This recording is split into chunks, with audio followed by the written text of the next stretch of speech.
তুমি কি বাজাইতেছ?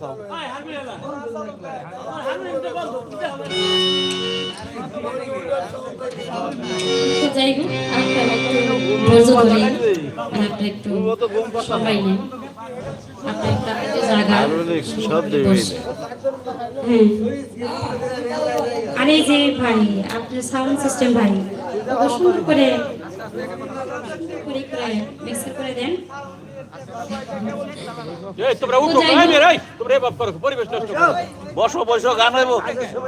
আসলে বাবা, গান কেবল শুরু, প্রথম স্টেজে তো সবকিছু পাওয়া যায় না।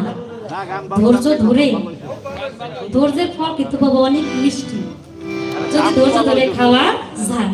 আপনারা ধৈর্য ধরে একটু আমাদেরকে একটু সময় দেন, সময়টা যেন আমরা আপনাদেরকে যতটুকু সম্ভব আমাদের আপনাদের চেষ্টা করবো আপনাদেরকে একটু ভালোবাসা দেওয়ার জন্য। আপনাদেরকে একটু ভালোবাসা দিয়ে যদি ঘরে ফিরে যাইতে পারি, তাহলে মনে করবো সারাটা রাস্তা ঘুরে আজকে রাতটা শান্তি নিয়ে ঘরে যাইতে পারবো। তাই যাই হোক, আপনারা দয়া করে আপনাদের চরণে